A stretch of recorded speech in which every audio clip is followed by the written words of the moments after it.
رب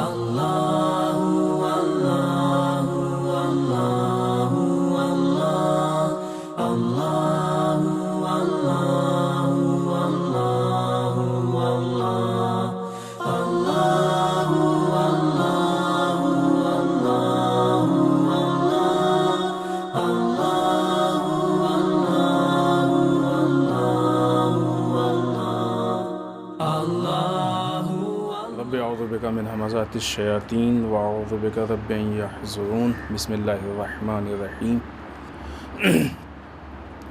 الحمد للہ وسلام علی عبادہ الذین اصطفیٰ ولعنۃ الدائمۃ الباقیۃ علی اعدائہم اجمعین من الآن الی قیام یوم الدین اما بعد اوصیکم نفسی بتقوی اللہ۔ عزیزان محترم، اس پہلے خطبے میں سب سے پہلے اپنے نفس اور آپ سب کو تقوی الہی کی دعوت دیتے ہوئے، اس لیے کہ تقوی الہی یعنی اللہ کے سسٹم پہ انسان کا یقین، ایمان اور عمل۔ اللہ کے سسٹم پہ انسان کے عمل کا مطلب یہ کہ انسان پوری طریقے سے صرف اللہ کے ہی سسٹم پہ یا نظام پہ عمل کرے، اس میں کسی اور چیز کو شامل نہ کرے۔ بالخصوص اللہ کے سسٹم پہ عمل کرنے کا موقع اس وقت زیادہ سمجھ میں آتا ہے کہ جب انسان مشکل میں مبتلا ہو، پریشانیوں میں۔ انسان جب پریشانی میں ہوتا ہے، مشکل میں ہوتا ہے، تو اس وقت اس کو صرف یہ فکر ہوتی ہے کہ کس طریقے سے ہم کو ان مشکلات سے نجات مل جائے۔ ایسی صورت میں ہر آدمی چاہتا ہے کہ اس کو، بہت سے لوگ ہوتے ہیں آ کے کہتے ہیں، مثلا خدا نخواستہ کوئی انسان بیمار اگر ہے تو جو بھی دیکھنے آتا ہے، عیادت کے لیے آتا ہے، سب مشورہ دیتے ہیں۔ کوئی دوا بتاتا ہے، کوئی ڈاکٹر بتاتا ہے، کوئی کچھ بتاتا ہے، سب بتاتے ہیں۔ ظاہر سی بات ہے کہ سب کے مشورے پہ اور سب کی تجویز پہ عمل کرنا یہ ممکن نہیں ہے۔ انسان ہر ایک کے مشورے پہ عمل نہیں کر سکتا ہے، ممکن نہیں۔ تو ایسی صورت میں انسان جس پہ زیادہ بھروسہ ہوتا ہے اس پہ عمل کرتا ہے۔ یہ بہت کامن سی بات ہے۔ ایسا تو نہیں ہو سکتا ہے کہ جس پہ بھروسہ نہیں ہے اس کے مشورے پہ ہم عمل کر لیں۔ اسی کے مشورے پہ عمل کرتے ہیں، اسی کی بات پہ عمل کرتے ہیں جس پہ ہم کو بھروسہ ہے یا نسبتاً زیادہ بھروسہ ہے۔ سب کے پہ بھروسہ ہے، سب صحیح کہہ رہے ہیں، لیکن فلاں پہ زیادہ بھروسہ۔ اسی طریقے جب انسان مشکل میں ہوتا ہے، پریشانیوں میں ہوتا ہے، دقتوں میں ہوتا ہے، تو ایسی صورت میں اس کے پاس بہت سارے سسٹم ہوتے ہیں۔ کبھی اس کو لگتا ہے کہ ہم جھوٹ بول کے اس مشکل سے نکل جائیں گے، کبھی لگتا ہے تھوڑا سا خدا نخواستہ بے ایمانی کر کے نکل جائیں گے۔ تو ہر سسٹم اس کی طرف ہاتھ بڑھاتا ہے کہ ہم کو پکڑ لو، ہم تمہیں نکال لیں گے۔ ایمان کا مطلب یہ ہوتا ہے کہ انسان کو اس موقع پہ جس سسٹم پہ بھروسہ ہوگا اسی کا ہاتھ پکڑے گا، اور اسی کا نام تقویٰ ہے۔ اگر ایسے موقع پہ انسان الہی سسٹم کو اپنا لے تو اسی کا نام تقویٰ ہے۔ اور یہاں پہ وہی بات ہے کہ باقی پہ بھروسہ نہیں ہے، صرف الہی سسٹم پہ بھروسہ ہے۔ یہاں پہ وہ والی شکل نہیں ہے کہ سب پہ بھروسہ ہے لیکن اس پہ زیادہ نہیں۔ ان الدین عند اللہ الاسلام، اللہ کے نزدیک دین، زندگی گزارنے کا جو سسٹم ہے، جو انسان کے زندگی گزارنے کا طریقہ ہے، وہ صرف اور صرف اسلام ہے، اور کوئی دوسرا طریقہ اپنایا ہی یعنی قابل قبول ہی نہیں ہے۔ تو انسان ایسے موقع پہ، مشکل یہاں پہ تب پیش آتی ہے کہ جب انسان کو بظاہر ایسا لگتا ہے کہ اس سسٹم کو اپنائیں گے تو لوگ کیا کہیں گے، اس سسٹم کو اپنائیں گے تو فلاں مشکل پیش آئے گی، اس سسٹم کو اپنائیں گے تو فلاں مسئلہ پیش آئے گا۔ مشکلات کا پیش آنا الگ ہے، لوگوں کا کچھ کہنا الگ ہے، نجات کا پا جانا الگ ہے۔ ہم ان دو چیزوں کو ملائیں نہیں، کیونکہ ان کو ملانے سے ہی مسائل پیدا ہوتے ہیں۔ ہم لوگوں کو بعض اوقات لگتا ہے کہ نہیں، اگر لوگ کچھ کہہ رہے ہیں تو ہم کو نجات نہیں ملے گی۔ ہم مشکل سے نہیں نکل پائیں گے. اگر جو ہے مثلاً دوسرے حالات خراب ہو رہے ہیں تو ہم نجات نہیں پا پائیں گے. نہیں، بہت سی جگہوں پہ انسان کو نجات پانے کے لیے بعض دوسری مشکلات کا بھی سامنا کرنا پڑتا ہے. کسی مشکل سے نجات پانے کے لیے وہ راستے کی نزاکت ہے. حتیٰ انسان سفر بھی کرتا ہے، کتنا آرام دہ سفر ہو، کتنا اچھا سفر ہو، لیکن کچھ نہ کچھ تو مشکل پیش آتی ہے. تو اب آدمی ایسا راستہ اپنانا چاہے کہ نہیں، ایسا کوئی سفر ہو کہ جس میں ہم کوئی مشکل بھی نہ ہو، مقصد تک پہنچ جائیں، ممکن نہیں ہے. تقوی الہی کا مطلب یہ ہے کہ انسان صرف اور صرف الہی راستے کو اپنائے، چاہے زندگی کے نارمل حالات ہوں، چاہے مشکل کے حالات ہوں، ہر حال میں صرف اللہ کے سسٹم کو، اور ولو یہ کہ سامنے اس کو دیکھنے میں لگے کہ مشکلات پیش آ رہی ہیں، در واقع یہ مشکلات نہیں ہیں، یہ اس کے نجات کا راستہ ہے جو طبیعی طور پہ نیچرل طریقے سے. اب یہ اور بات ہے کہ اللہ کے نظام میں یہ انتظام کیا گیا ہے کہ اگر کوئی انسان الہی سسٹم پہ عمل کرنے کے لیے مشکلات کا سامنا کر رہا ہے یا اس کو سامنا کرنا پڑ رہا ہے تو اللہ اس کا اجر الگ سے اس کو دے گا.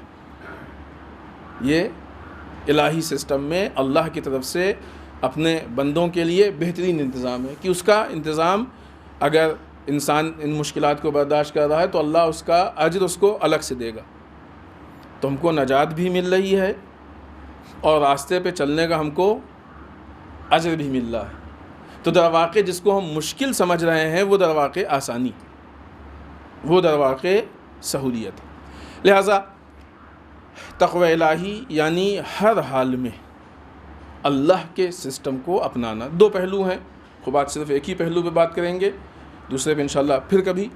ایک پہلو یہ کہ جب مشکلات میں، اور دوسرا پہلو وہ کہ جب انسان کو آسائش، اچھے وقت ہوتے ہیں، اس کے اچھے حالات ہوتے ہیں، تو اس وقت بعض اوقات لوگ اللہ کے سسٹم کو بھول جاتے ہیں. وہ ایک الگ پہلو، انشاءاللہ پھر کبھی اس پہ بات.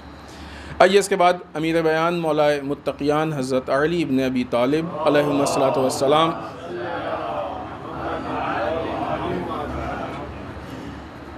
کا وہ کلام کی جس پہ مسلسل گفتگو چل رہی ہے. جب مولا سے کسی شخص نے آ کے سوال کیا کہ مولا ہم کو واعظ کیجیے، یہ خود ایک میسج. ہم بار بار چاہتے ہیں کہ ہم اپنے نفس کو اور آپ سب کو متوجہ کریں کہ ہمارے اندر یہ ایک پیاس ہونی چاہیے کہ ہم جا کے نصیحت حاصل کریں اور طلب کریں، خاص کر کے ایسے مواقع پہ کہ جب کہ وہ افراد بھی موجود ہیں کہ جو نصیحت ائمہ کے کلام اور اسلام کی روشنی میں دے سکتے ہیں، اور ہمارے پاس خود ائمہ کا کلام نصیحت کے طور پہ موجود. اس شخص نے آ کے امام سے کہا کہ مولا ہم کو کچھ واعظ و نصیحت کیجیے. تو امام نے نصیحت کی جس کے 30 پوائنٹ ہیں، 30 جملے ہیں، اور یہ سب اخلاق سے متعلق ہیں، اخلاقی پوائنٹس ہیں.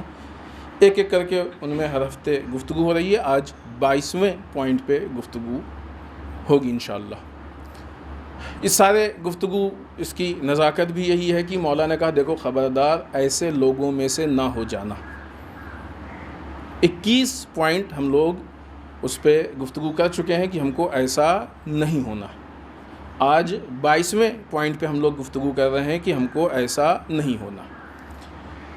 امام فرماتے ہیں یستعظم من معصیت غیرہ ما یستقل اکثر منہ من نفسہ. خبردار ایسے مت ہو جانا کہ جو دوسروں کی معصیت کو، دوسروں کے گناہ کو بھی بڑا سمجھتے ہیں، عظیم تصور کرتے ہیں، جبکہ اس سے بڑی معصیت کہ جو انہوں نے خود کیا ہے، معصیت یعنی گناہ، اس سے بڑا گناہ جو کہ انہوں نے خود کیا ہے اس کو معمولی سمجھتے ہیں. یعنی دوسرا وہی گناہ اگر کرے تو وہ بہت بڑا ہے، خود وہی گناہ اگر کرے تو وہ کچھ نہیں، چھوٹا. بلکہ مولا کے کلام میں کیا ہے کہ در واقع حقیقی اعتبار سے خود کا اس سے بڑا ہے لیکن اس کو معمولی سمجھ رہے، اور دوسرے کا جو کہ چھوٹا تھا اس کو بڑا سمجھ رہے. دوسرا حصہ ہے اسی کا وَيَسْتَكْثِرُ مِن طَاعَتِهِ مَا يَحْقِرُهُ مِن طَاعَتِ غَيْرِهِ.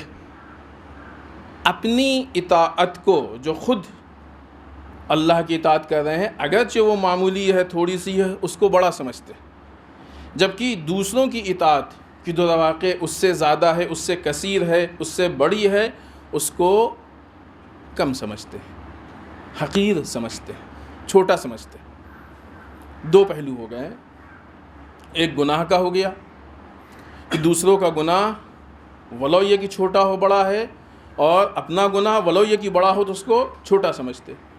ایک اطاعت کا پہلو ہو گیا کہ دوسروں کی اطاعت کتنی ہی بڑی کیوں نہ ہو چھوٹی لگتی ہے، اور اپنی اطاعت کتنی چھوٹی کیوں نہ ہو بڑی لگتی ہے۔ در واقع بہت سے گفتگو میں جیسا کہ کہا گیا ہے کہ یہ بھی وہی افراد ہیں کہ جو ایسے حالات کا شکار ہیں کہ جہاں دو ایسی چیزیں ملا رہے ہیں کہ جو ایک دوسرے کی ضد ہے، جس کو تناقض کہا جاتا ہے، ایک دوسرے کی ضد۔ مثلا ایک ہی عمل ہے کہ اگر خود بھی انجام دے رہے ہیں اور کوئی دوسرا بھی انجام دے رہا ہے تو اس کو دو نگاہ سے دیکھ رہے ہیں، ایک ہی چیز کو دو نگاہ سے۔ مثلا ہم لوگ یہاں سب نماز پڑھ رہے ہیں، ایک ساتھ نماز پڑھ رہے ہیں، تو اپنی نماز کو الگ دیکھیں اور دوسرے کی نماز کو الگ دیکھیں، اگرچہ عملاً ممکن ہے یہ حقیقت میں، لیکن مومن کی علامتوں میں سے وہ جس پہلو کو ہم بیان کرنا چاہ رہے ہیں اس کے اعتبار سے یہ صحیح نہیں ہے۔ سیم کام دونوں آدمی نے انجام دیا،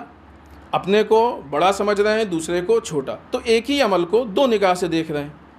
اگر نیکی ہے تو ہماری بہت بڑی ہے، دوسرے کی چھوٹی ہے، اور اگر برائی ہے تو ہماری چھوٹی ہے اور دوسرے کی بڑی ہے۔ یہ انسان کی نفس میں پرابلم ہے، یہ انسان کی اخلاقی مشکل ہے۔ در واقع یہ ساری چیزیں حب ذات، عجب، خود پسندی، اس کی بنیاد پہ پیدا ہوتی ہے۔ جب انسان کو ایسا لگتا ہے کہ ہم ایک دم پرفیکٹ ہیں، ہم میں کوئی کمی نہیں، ہم میں کوئی پرابلم نہیں، ہم میں کوئی مشکل نہیں، ہم ایک دم پرفیکٹ ہیں، ہم سے کوئی غلطی نہیں ہو سکتی، ہمیں کوئی کمی نہیں ہے۔ ہوتا یہ ہے عملاً کہ جب انسان کے اندر خود پسندی پیدا ہوتی ہے کہ اپنے کو پرفیکٹ سمجھتا ہے، تو خود بخود اس کے مقابلے میں سامنے والوں کو تھوڑا پست سمجھنے لگتا ہے۔ ہماری عبادت زیادہ اچھی ہے، ہماری مثلاً فلاں زیادہ اچھی ہے، ہماری خدمت، اور دوسرے کی مثلاً کوئی ایسی ہو، تو یہاں پہ تکبر پیدا ہوتا ہے کہ جہاں پہ خود کو بڑا انسان سمجھتا ہے، دوسروں کو پست سمجھتا ہے، دوسروں کو چھوٹا سمجھتا ہے، تبھی تو دوسرے کے عمل چھوٹے لگتے ہیں، اس کو اپنے عمل انسان کو بڑے لگنے لگتے ہیں، دوسروں کے عمل اس کو چھوٹے لگنے لگتے ہیں۔ تو یہ در واقع انسان کے اندر حب ذات کی بنیاد پہ ہے، خود پسندی کی بنیاد پہ ہے، کہ جو کہ انسان کو فیصلہ کرنے سے روک دیتے ہیں۔ انسان صحیح فیصلہ نہیں کر پاتا ایک عمل کو لے کے، ایک چیز کو لے کے صحیح انسان اس کی موقعیت اور حقیقت کو نہیں محسوس کر پاتا ہے، اپنے کو بڑا، اپنے عمل کو بڑا، اپنی چیزوں کو بڑا، ان ساری چیزوں کو بڑا سمجھتا ہے۔ حتیٰ بہت سے موقع پہ ایسا ہوتا ہے کہ مثلاً اگر کسی کام میں سب لوگ شریک ہیں تو انسان کو ایسا لگتا ہے کہ ہم بہت بڑے۔ وہ مصرع ہے کسی کا کہ دیوار میں لگی ہوئی ہر اینٹ سمجھ رہی ہے کہ دیوار ہم پہ ٹکی ہوئی، حقیقت کیا ہے؟ سب برابر کے شریک ہیں، لیکن حب ذات انسان کو مجبور کر دیتی ہے کہ وہ اپنے کو بڑا سمجھے کہ ہم ہی ہیں جو سب کو سنبھالے ہوئے۔ یہاں پہ امام محمد باقر علیہ الصلوۃ والسلام نے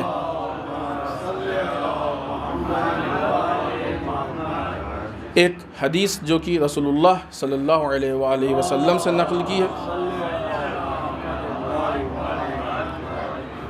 اس کا ایک حصہ ہم آپ کی خدمت میں پیش کریں کہ امام نے فرمایا ہے مومن کی علامتیں، 10 علامتیں امام نے گنائی ہیں۔ بعض جگہوں پہ مومن کی علامتیں ائمہ کے اقوال میں ہم کو دیکھنے میں آتی ہیں اور اہم ہے کہ اس کو ہم اپنائیں، کیونکہ خاندانی مومن ہونا اور ہے اور عمل کے اعتبار سے مومن ہونا اور ہے۔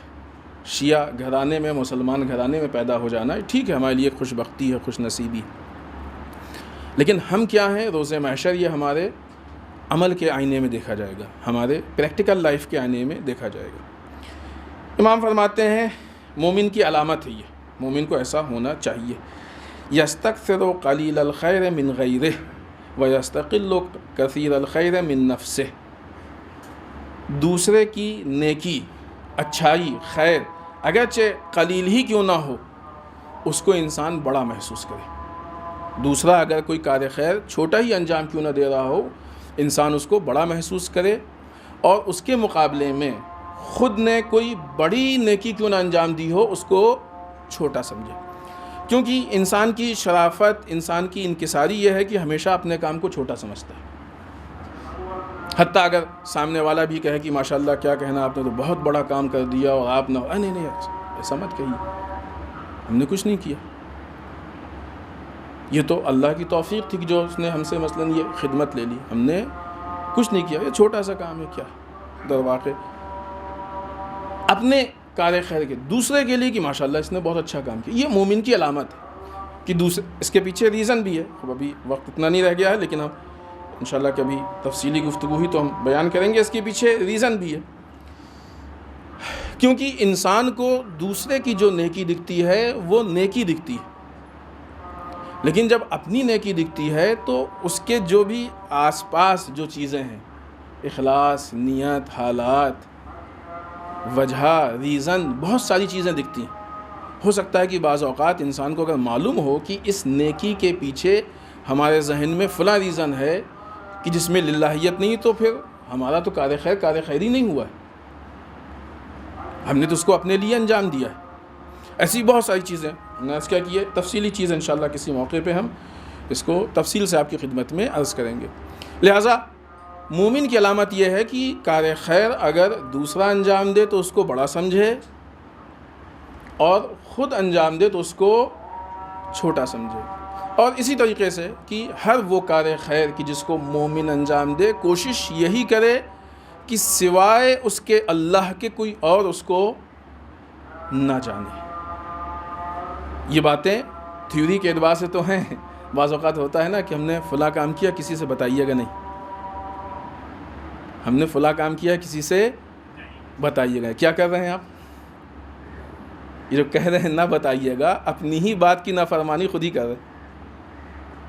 خود کیا کر رہے ہیں؟ یہ ہمارے معاملات اللہ کی طرف ہونے چاہیے، ہمارے اور اللہ کے بیچ میں. کسی سے نہ بتائیے گا یعنی خود ہم کسی سے نہ بتائیں. لہٰذا اگر انسان اپنے معاملات کو، اپنے کاموں کو اللہ کے حوالے کر دے، اپنی نیکیوں کو اللہ کے حوالے کر دے، تو یہ انسان کی خیر کے لیے بہتر ہے. خوب آئیے اس کا خلاصہ کر کے گفتگو کو ختم کریں کہ امام کہتے ہیں دیکھو خبردار ایسے لوگوں میں سے مت ہو جانا کہ جو اپنی معصیت کو چھوٹا سمجھتے ہیں، اپنے گناہ کو، اور دوسرے کے گناہ کو بڑا سمجھتے ہیں، جبکہ ان کا اپنا بڑا ہے، دوسرے کا چھوٹا ہے. اور اپنے خیر کو بڑا سمجھتے ہیں اور دوسرے کے خیر کو چھوٹا سمجھتے ہیں، جبکہ ان کی والی چھوٹی ہے، دوسرے کی بڑی تھی نیکی. لہٰذا ہونا یہ چاہیے کہ اپنے گناہ کو ہم ہمیشہ بڑا سمجھیں، اور جب ہم اپنے گناہ کو بڑا سمجھیں گے تو اس کے مغفرت کی کوشش کریں گے، توبہ کے لیے، استغفار کے لیے شدت پیدا ہوگی، اور انسان اپنے گناہوں کو بخشوانے کی کوشش کرے گا. جب ہم اپنی نیکی کو چھوٹا سمجھیں گے تو ہم کو مزید نیکی کرنے کا جذبہ پیدا ہوگا. لیکن اگر خدا نخواستہ ہم اپنے گناہوں کو چھوٹا سمجھنے لگے تو یہ خود آہستہ آہستہ ہمارا دل مردہ ہو جائے گا اور گناہ بڑھتے جائیں گے. اور اگر ہم اپنی نیکی کو بڑا سمجھنے لگے تو خدا نخواستہ آہستہ آہستہ تکبر پیدا ہو جائے گا اور انسان کی نیکیاں زندگی میں کم ہو جائیں گی. یہ وہ چیزیں ہیں کہ جن کا اثر انسان کی عملی زندگی، پریکٹیکل لائف پہ بھی پڑتا ہے. بسم اللہ الرحمن الرحیم. انا اعطیناک الکوثر فصل لربک وانحر ان شانئک ھو الابتر.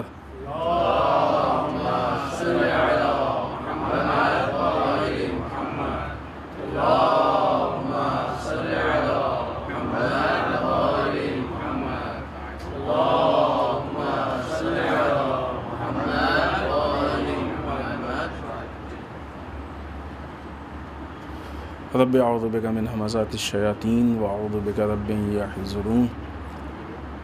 بسم اللہ الرحمن الرحیم. الحمد للہ الذی لا یبلغ مدحتہ القائلون ولا یحصی نعماہ العادون ولا یؤدی حقہ المجتہدون. اللہم صل وسلم علی صاحب الدعوۃ النبویہ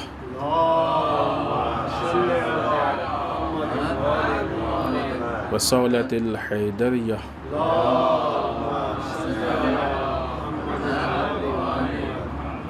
والعصمت فاطمیہ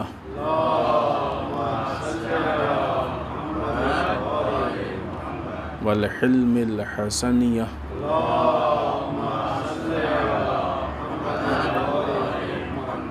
والشجاعة الحسینیہ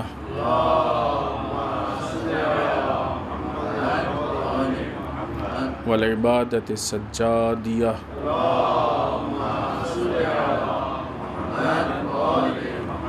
والآثار الباقریہ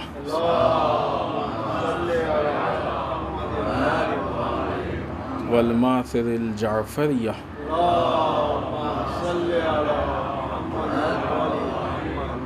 والعلوم الکاظمیہ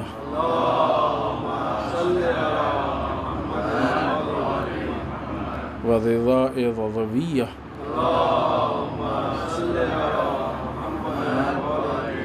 والجود التقویہ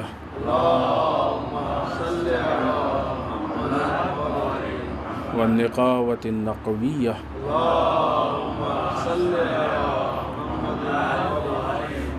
والہیبة العسکریہ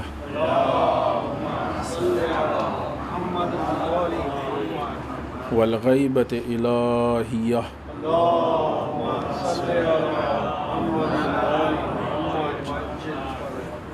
ولعنة الدائمة الباقية على أعدائهم أجمعين من الآن إلى قيام يوم الدين اما بعد اس دوسرے خطبے میں ایک بار پھر اپنے نفس اور آپ سب کو تقوی الہی کی تاکید کرتے ہوئے اس ہفتے کے مناسبات میں سب سے پہلے ایک بار پھر فرانس سے متعلق گفتگو، مسلسل اسلام اور اسلام کی مخالفت کو لے کے جب سے توہین والا معاملہ پیش آیا ہے وہ سرخیوں میں ہے اور کچھ نہ کچھ حرکتیں فرانس کی طرف سے سامنے آ رہی ہے۔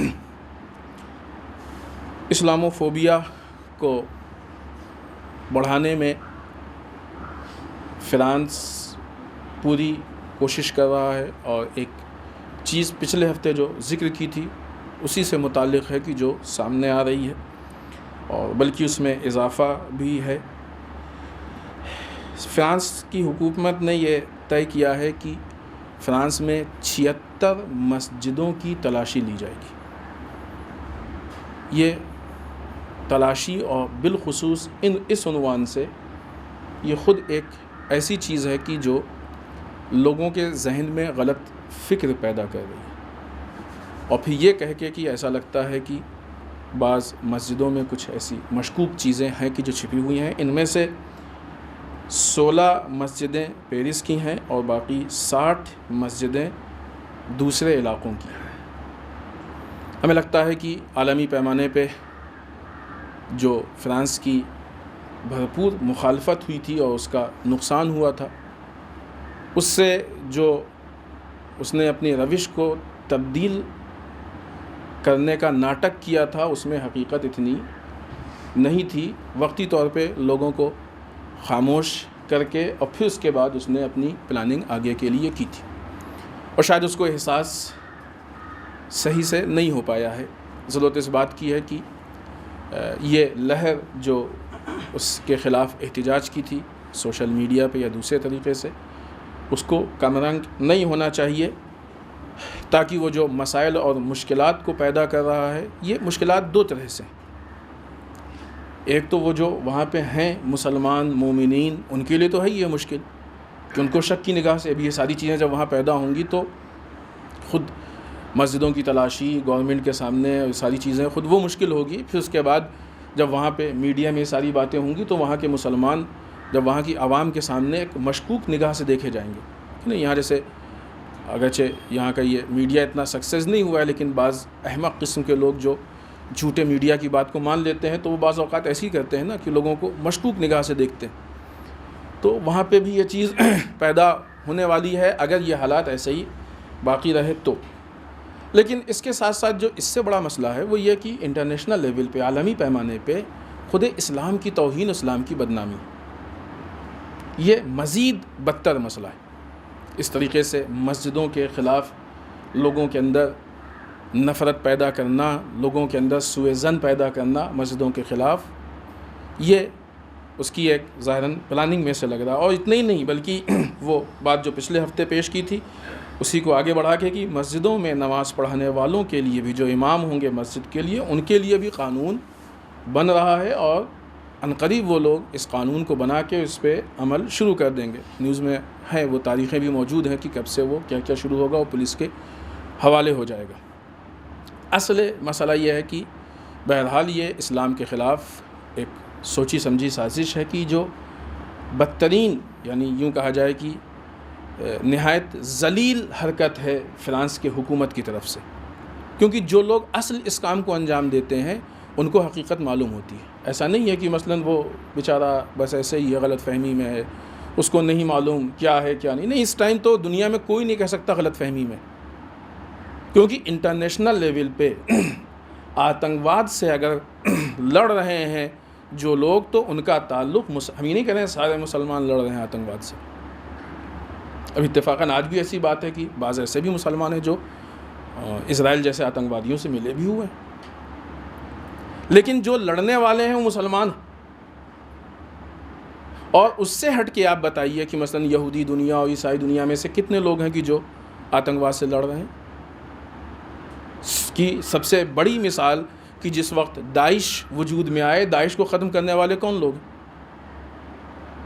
اگر آپ کے پاس اتنی عقل ہے، اتنا شعور ہے، تو آپ خود یہ سمجھنے کی کوشش کیجئے کہ کس طرح کے لوگ ہیں کہ جو آتنکواد سے لڑ رہے ہیں۔ اور اس کا مطلب یہ نہیں کہ ہم پھر اسلام کو بدنام کریں، پھر افراد کو دیکھیں، ان لوگوں کو دیکھیں کہ جو غلط کر رہے ہیں، نہ یہ کہ ایک اسلام کے خلاف اس طرح سے تحریک چلائی جائے اور اسلام کو بدنام کیا جائے، کیونکہ جب اسلام پہ بات آئے گی تو سارے مسلمان پھر اس کے خلاف آواز اٹھائیں گے اور احتجاج کریں گے۔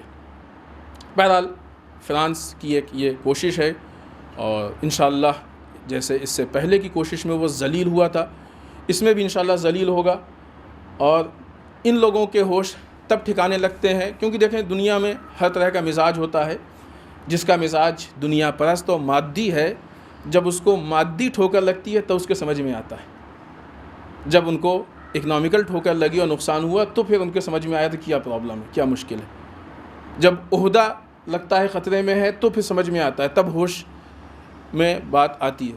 لہٰذا آنے والے وقت میں اگر احتجاج مضبوط ہوا اور انشاءاللہ مادی نقصان ان کو پہنچا تو پھر ایک مرتبہ ان کے ہوش ٹھکانے لگیں گے اور ان کو سمجھ میں آئے گا کہ نہ یہ کہ سمجھ میں آئے گا بلکہ حقیقت کے مطابق وہ عمل کرنے کی کوشش کریں گے انشاءاللہ۔ دوسری گفتگو جو اس ہفتے کی اہم گفتگو ہے وہ یہ کہ ایران کے ایک سائنٹسٹ آغا محسن فخری زادہ کو کس اعتبار سے تہران میں شہید کیا گیا، یہ ایک عجیب سانحہ اور حادثہ ہے، اور یہ واقعہ ہے۔ پہلے خود آغا محسن کی شخصیت پہ تھوڑی سی بات کی جائے، یا خود ایران کی جو موقعیت ہے اس پہ بات کی جائے۔ دیکھیں ہم لوگوں کو ایسا لگتا ہے کہ جس طریقے سے سارے ملکوں کی بات ہوتی ہے، فلاں ملک فلاں ملک فلاں ملک فلاں ملک، ویسے ہی ایران کی بات ہے۔ یہ ہماری غلط فہمی ہے، کیونکہ دنیا کے بہت سارے ایسے ممالک ہیں کہ جو اپنے ملک کے لیے کوشش کرتے ہیں، ٹھیک ہے، ان کا حق ہے، غلط نہیں کر رہے ہیں، ان پہ بھی ظلم ہوگا تب بھی ہم آواز اٹھائیں گے، وہ کوئی مشکل کی چیز نہیں ہے۔ اپنے لیے کوشش کرتے ہیں، اچھی چیز ہے، ان کو حق حاصل ہے۔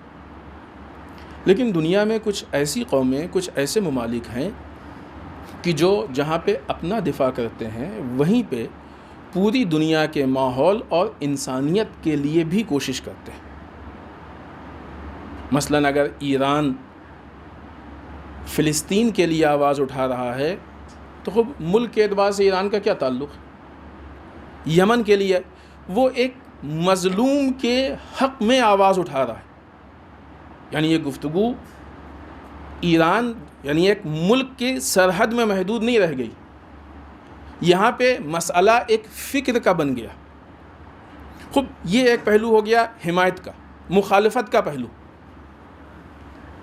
اگر ایران اسرائیل یا امریکہ کے خلاف آواز اٹھا رہا ہے تو یہ مسئلہ ایسا نہیں ہے کہ ایران کی اور امریکہ کی ذاتی پرابلم ہے، ایران کی یا اسرائیل کی ذاتی پرابلم ہے. نہیں، چونکہ امریکہ پوری دنیا میں آتنکواد پھیلا رہا ہے اور ایران اس کے مقابلے میں آواز اٹھا رہا ہے کہ آپ بے گناہوں پہ ظلم نہ کیجیے. اسرائیل دنیا میں آتنکواد کو پروموٹ کر رہا ہے، پھیلا رہا ہے، لوگوں پہ ظلم کر رہا ہے، لہٰذا وہ ظلم کے خلاف آواز اٹھا رہا ہے. خب یہ لوگ اپنی روش چھوڑ دیں، اپنی پولیٹکس چینج کر دیں، ایران بھی نہیں کچھ بولے گا. اور بہت سے لوگ کہ جو حق بیانی کرتے ہیں اور ظلم کے خلاف آواز اٹھاتے ہیں وہ بھی نہیں بولیں گے، بلکہ آپ اچھا کام کیجئے، آپ کو بھی سراہا جائے گا کہ بہت اچھا کام کیا. تو یہ معاملہ کسی سیاسی سرحد سے متعلق نہیں ہے، یہ معاملہ کسی ملک سے متعلق نہیں ہے، یہ معاملہ حق و باطل سے متعلق ہے، یہ معاملہ آئیڈیالوجی سے متعلق ہے، یہ معاملہ انسان کی فکر سے متعلق ہے. اب اگر اس مسئلے میں ایران کسی ٹیکنالوجی کو استعمال کر رہا ہے اور کسی ایسی چیز کو استعمال کر رہا ہے کہ جو ان معاملات میں مفید ثابت ہو رہی ہیں، تو یہ وہ سرمایہ صرف ایران جیسے ملک کا سرمایہ نہیں ہے بلکہ انسانیت کے تحفظ کا سرمایہ. اب یہاں پہ ہمارے خیال سے یہ بات ثابت ہو گئی ہے کہ محسن فخری زادے جیسے سائنٹسٹ صرف ایران جیسے ملک کا سرمایہ نہیں ہے، انسانیت کا سرمایہ، کیونکہ ان کی ایجاد کی. اور نہیں یہ کہ وہاں دنیا میں کوئی بھی کسی ملک سے بھی اگر ایسا کوئی کام کرتا ہے کہ جو انسانیت کے بچانے کے لیے، انسانیت کے لیے کام آ رہا ہے، تو ایسے افراد انسانیت کا سرمایہ ہے. ان کو پھر کسی ملک کی سیاسی سرحد میں قید نہیں کرنا چاہیے، انسانیت کے اعتبار سے ان کو دیکھنا چاہیے. اب اگر اسرائیل، اچھا دوسری چیز یہ آپ سب کو معلوم ہے کہ ایران نے بارہا اس بات کا اعلان کیا ہے اور رہبر معظم کی بات پہ 100% یقین ہے، رہبر معظم ہے. اب یہ بھی کہنا رہبر کو کہ رہبر ٹرمپ نہیں ہے، یہ بھی رہبر کی توہین ہے، کیونکہ تلوار اور لاٹھی کی مثال نہیں دی جاتی. یہ کسی موقع پہ ہم نے بتایا تھا آپ کو، دونوں میں بہت بڑا فاصلہ ہے. یہ دنیا کے دوسرے حکمران ہوتے ہیں کہ جو جھوٹ بول کے اپنے کو نکال لے جاتے ہیں. رہبر معظم نعوذ باللہ، یہ پھر وہی بات ہے کہ کہنا کہ جھوٹ نہیں بولتے ہیں یہ بھی شایان شان نہیں. اگر رہبر نے کہہ دیا کہ ہمارا مقصد آئٹم بم بنانا نہیں ہے تو نہیں ہے، ختم.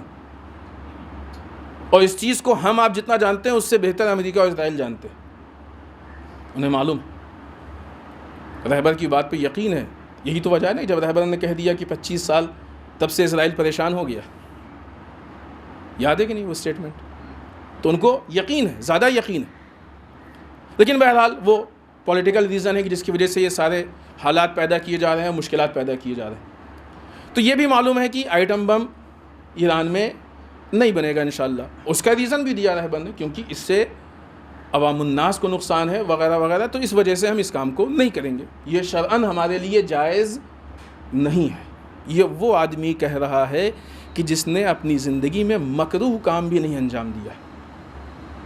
وہ کہہ رہا ہے کہ یہ آئٹم بم بنانا شرعاً جائز نہیں ہے. تو کیسے ہو سکتا ہے کہ وہ آئٹم بم بنائے؟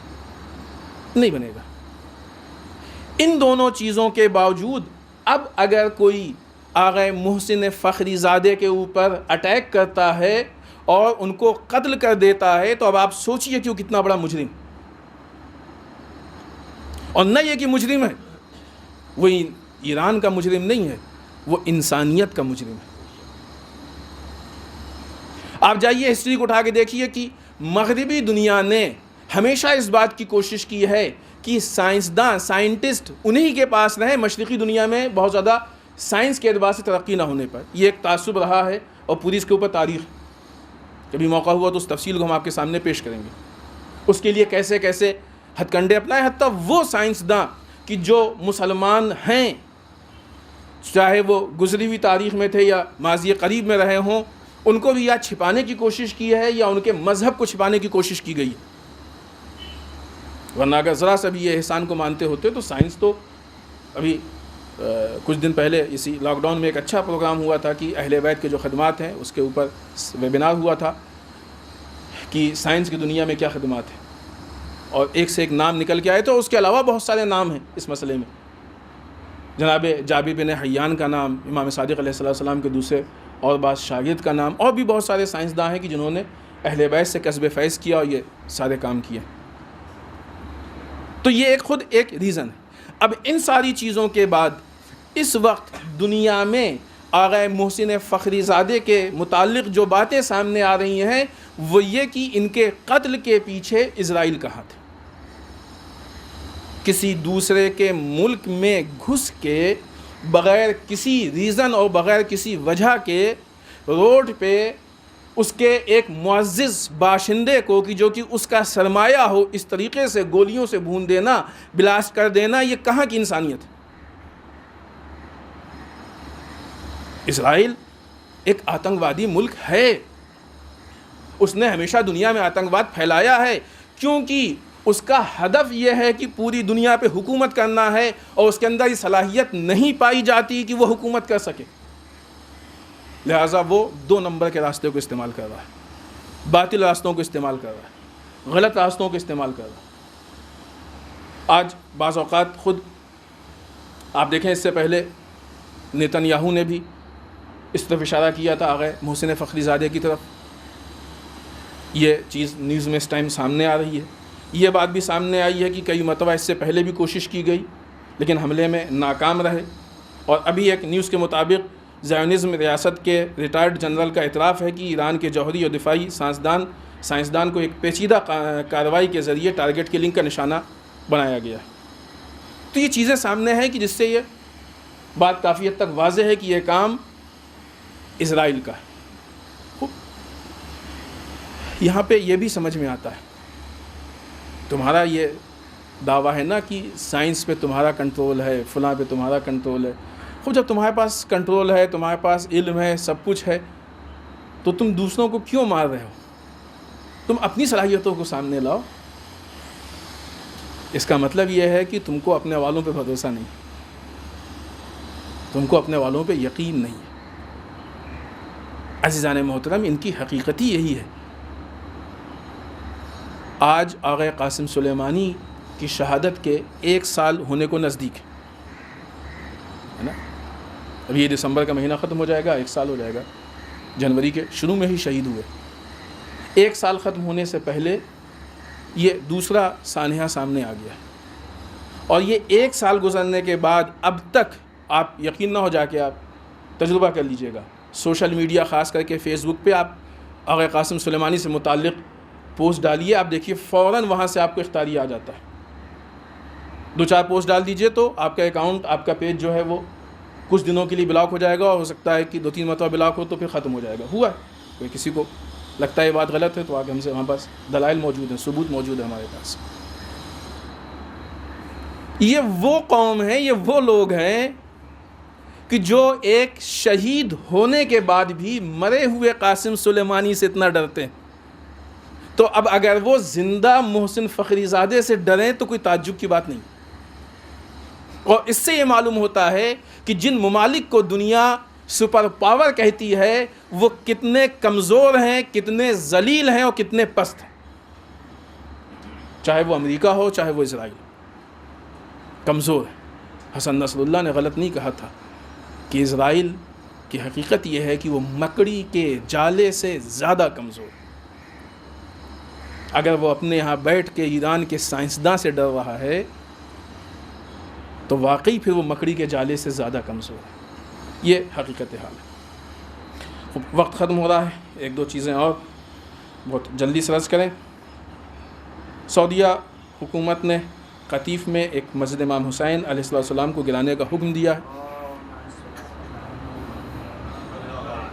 اس کے اس غیر مذہبی فیصلے کی ہم لوگ بھرپور مذمت کرتے ہیں اور اس بات کی درخواست کرتے ہیں، اور بلکہ کہتے ہیں سعودیہ حکومت سے کہ تم ایک مرتبہ اسلام کو قبول کر کے دیکھو، بہت اچھا مذہب ہے. اسلام کے نام پہ کب تک اپنی روٹی سیکو گے؟ اب تم مسلمان بننے کی کوشش کرو، انشاءاللہ تمہیں ذلت سے بھی نجات ملے گی اور دوسرے مسائل سے بھی نجات ملے گی انشاءاللہ۔ خود دوسری طرف نیتن یاہو کا جو سعودیہ یا حجاز کا دورہ ہے، یہ خود ایک کوشچن مارک ہے، اور یہ ہماری اس بات کو مزید مضبوط کرتا ہے کہ تم جہاں پہ جس حرم میں ہو ایک مرتبہ ان سے لو لگا کے دیکھ لو، تم کو اسرائیل تک جانے کی ضرورت ہی نہیں پڑے گی۔ وہاں پہ ایسے افراد ہیں کہ جن سے لو لگا لو گے تو اسرائیل آ کے خود تمہاری جوتی کو چاٹے گا، اور یہ بات سامنے ہے کہ آپ دیکھ لیں کہ اسرائیل کے سعودیہ سے تعلقات کیسے ہیں اور اسرائیل کے حزب اللہ یا ایران سے تعلقات کیسے ہیں۔ سعودیہ اسرائیل سے ڈرتا ہے اور اسرائیل ایران اور حزب اللہ سے ڈرتا ہے۔ تو معلوم یہ ہوا کہ چاپلوسی کرنے والے ان کے پاس پاور نہیں ہوتا ہے، طاقت نہیں ہوتی ہے، اور اسی لیے وہ کرتے ہیں۔ آخر میں بہت اہم مسئلہ ہے کہ جس کو اگر نہ ذکر کیا جائے تو شاید موجودہ حالات میں ہمارے ملک میں کسانوں کا پروٹیسٹ بھرپور ہو، بہت بڑے پیمانے پہ۔ ہمیں اس پہ تفصیلی گفتگو کرنا چاہتے تھے لیکن وقت نہیں ہے، ہمیں بہت جلدی میں اپنی بات کو ختم کرنا پڑے گا۔ ہم سب چونکہ کسان بھائیوں کے ساتھ ظلم کیا جا رہا ہے، جو نیا ایکٹ آیا اس پہ بھی گفتگو ہو چکی، لہٰذا اور ہماری یہ روش رہی ہے کہ ہم لوگوں نے ہمیشہ ظلم کے خلاف آواز اٹھایا۔ یہ حکومت مسلسل ظلم کر رہی ہے، ہم اپنے کسان بھائیوں کے ساتھ اس پروٹیسٹ میں شریک ہیں، اور الحمدللہ اتنے بڑے پیمانے پہ کسان بھائی جمع ہو رہے ہیں اور مختلف اسٹیٹ سے دہلی کے اطراف میں، اور یہ حکومت کا ناکارہ پن ہے کہ وہ کبھی روڈ کھلواتی ہے، کبھی وہ پانی کو پریشر سے، کبھی کچھ طریقے سے روکنے کی کوشش کرے، یعنی تمہارے اندر اتنی بھی صلاحیت نہیں ہے، تمہارے پاس اتنا بھی چہرہ نہیں ہے کہ تم بات کر سکو۔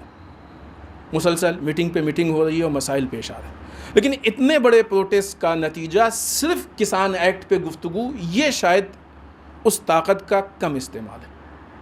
ہمیں یہ لگتا ہے کہ بہترین موقع ہے، کیونکہ یہ حکومت ہے کہ جس کی کسی سے نہیں پڑ رہی ہے۔ اسٹوڈنٹ سے بھی ان کا مسئلہ پیش آیا اور فوجیوں سے بھی ان کا مسئلہ مختلف، اس سے دوسرے مذاہب، تو ہمیں لگتا ہے کہ یہ بہترین موقع ہے کہ جس کو بھی پرابلم ہے اور سب کھڑے ہو جائیں۔ اگر پہلی مانگ سب کی ہونی چاہیے تو یہ ہونی چاہیے کہ اب تک یہ ثابت ہو چکا ہے کہ تم ملک چلانے میں ناکارہ ثابت ہوئے ہو، لہذا تم حکومت چھوڑ دو، استعفیٰ دے دو، اور کوئی دوسرا آدمی آ کے جس کے اندر صلاحیت ہو حکومت کو چلائے۔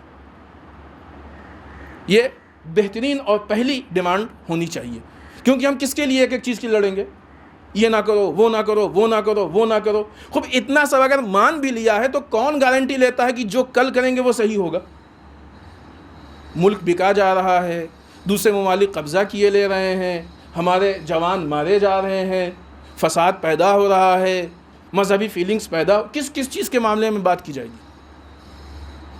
اور اگر اس سے ہٹ کے کوئی بات کرنی چاہیے تو سب مل کے جن کو مشکل ہے وہ حکومت سے جائیں، سارے مسائل پہ بات کریں، آگے کے حالات پہ بات کریں، اور یہ طے ہو چاہے ابھی ہونا ہو یا بعد میں ہونا ہو، چناؤ بیلٹ پیپر سے ہوں گے،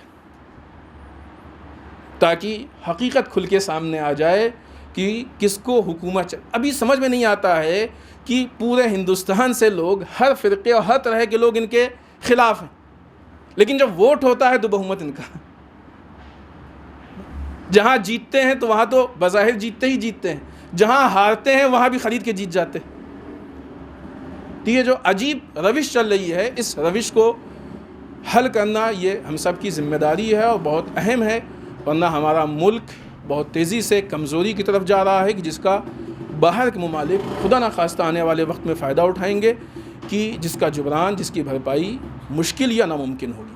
آخر میں بارگاہ پروردگار میں دعا کرتے ہیں پالنے والے ہم سب کو اعمال صالحہ کی توفیق عنایت فرمائے، باراللہ اعمال قبیحہ سے محفوظ رکھے، پالنے والے ہمارے گناہوں کو بخش دے، باراللہ ہمارے مرحومین کو بخش دے، پالنے والے اسلام و مسلمین کی حفاظت فرمائے، باراللہ دشمنان اسلام کو نیست و نابود کر دے، پالنے والے ہمارے علماء کا سایہ ہمارے سروں پہ باقی رکھے، باراللہ رہبر و مراجع کو طول عمر عنایت فرمائے، باراللہ ہمارے امام کے ظہور میں تعجیل فرمائے، ہمیں ان کے اعوان و انصار میں شریک ہونے کی توفیق عنایت فرمائے۔ اس وقت عالم اسلام کی ایک عظیم شخصیت آیت اللہ مصباح یزدی مریض ہیں، ہم سب ان کی شفا کے لیے دعا کرتے ہیں کہ پالنے والے انہیں جلد از جلد شفا عنایت فرمائے۔ بسم اللہ الرحمن الرحیم، قل هو اللہ احد اللہ الصمد لم یلد ولم یولد ولم یکن لہ کفوا احد۔